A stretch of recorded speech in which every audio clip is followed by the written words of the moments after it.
nenda zako shetani, kwa maana imeandikwa, msujudie Bwana Mungu wako, umwabudu yeye peke yake. Praise the Lord.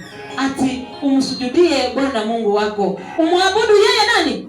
Peke yake. Praise the Lord. Asifiwe Yesu. Yani Yesu anamwambia shetani, nimekwambia point number 2, worship the God and use the name. Yes, animwambia imeandikwa, msujudie Bwana Mungu wako tu, ametumia neno la Mungu. Point number 3, soma kitabu cha Yohana Mtakatifu mlango wa 17 mstari wa 6.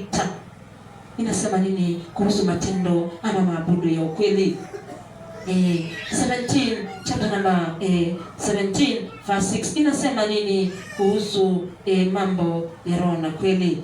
Inasema kuwa jina lako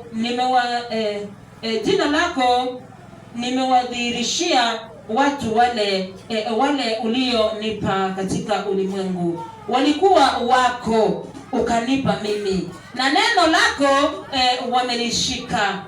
Oh my God.